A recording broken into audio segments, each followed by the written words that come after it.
Now for a look at some of our social media trends for the week, with me in studio, multimedia news producer Motloung. Neo, welcome. Thanks for joining us. It's a pleasure. How are you? I'm good, thank you. Thanks for asking. All right, let's start with one of the biggest hashtags this week was Vuwani, and President Zuma was expected to address Vuwani residents on Sunday, but he was a no-show. It was a no-show, and people in Vuwani did not take that lightly. I mean, it also showed on our YouTube and our social media how people reacted. We know that they were expecting the president to speak. However, after what happened in Bloemfontein, there's some speculation that he might have been booed. But we also ran a poll on our social media just to ask people what do they think about the incident. When we look at the results, I mean, the question was, President Zuma has indicated that he will return to Vuwani to address communities after failing to do so on Sunday, and 16% of those who took part in the poll said he must try again, and 37% said no, he lost his chance, and 47% of those said what will he achieve? So that's the discourse that we're seeing on social media. I mean, people are saying that the ruling party has lost a number of voters, and people are not happy with what they have seen so far. I mean, it's been 23 years after the 1994 elections, and there's still no progress that is taking place in some of those communities. But we know that this discourse comes from the board that is trying to pull the municipalities together, and you have different tribes who are living in these areas, and they're also voicing out their discontent with that.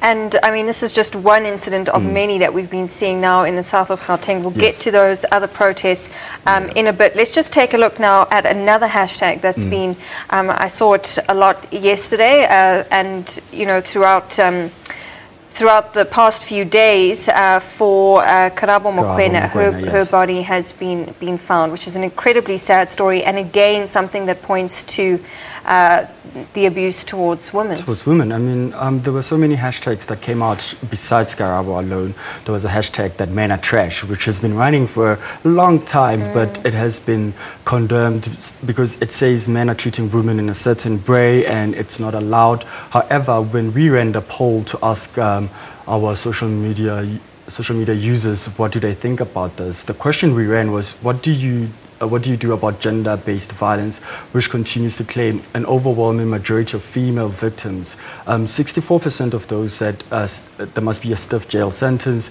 You've got 9% actually better family support. There were also talks that came out about how violence happens in cycles, and we need to really take care of the man-child also. When you look at the tweets that we have, actually, there were tweets that were saying Ubuntu should be part of the South African fabric.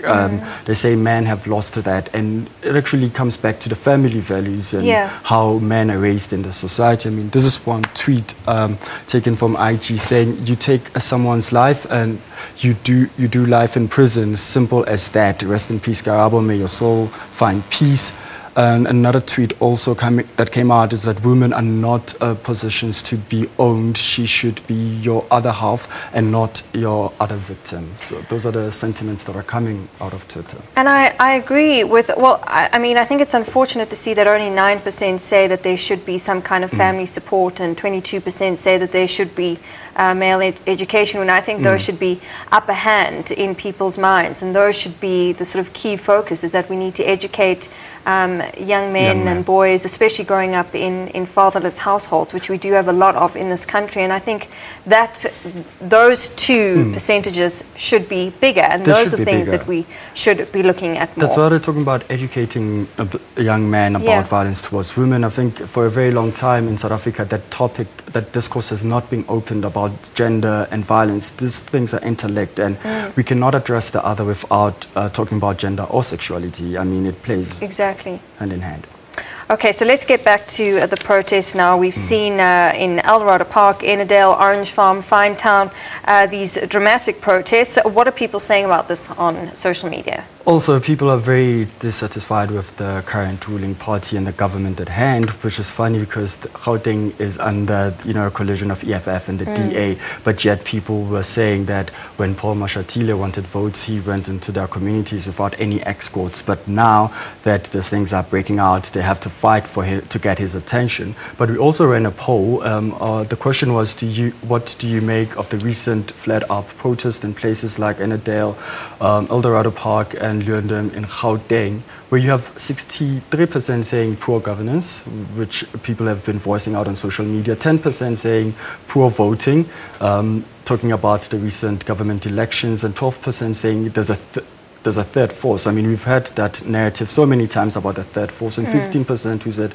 who knows really, like who knows what's really happening in these communities. But we know it's service delivery. We know they're fighting for schools. They're fighting for better services like water, electricity, and some are calling for land because they're saying there hasn't been any housing projects that has been happening in those areas. But what is amazing about this, Natasha, we're starting to see a different South African demographic coming out and protesting against the current government. People were saying these were communities that were marginalized before, that were put on the side, and they never really came out. I mean, when we talk about protests in South Africa, we see a whole lot of African faces. It hardly happens that so-called Indians or colored people come out and protest. All right, and also just to mention that, you know, the DA and the EFF have only been in this coalition since August, so they've kind of got a backlog of service delivery issues to deal with. Okay, let's look now at this morning's news, that former Eskom CEO, I mean, this is a big one, everyone's talking about it. Brian Molefe is returning to his job on Monday. I mean, Natasha, when this story broke out on social media, it was a storm. I mean, out of 100 tweets that we generated, over 800k people or 800k accounts were reached, and you had over 1.2 million impressions that were generated on social media. So it's not just a small topic, it is a big issue, and it just happened within minutes. So it is a topic that is ongoing. I mean, we know Brian Molefe resigned after the whole scandal with the public protector and what was going on at Eskom. Then he moved into the parliament, which was also questionable. Now he's resigning, and now ANC is coming out and saying a different story. So it's a very big topic. Yeah, and I think it will continue to gather momentum over the weekend. We'll probably be talking about this again next Friday. All right, Neo, thanks so much for that. Neo Motloung with us, talking about some of our social media topics for this week.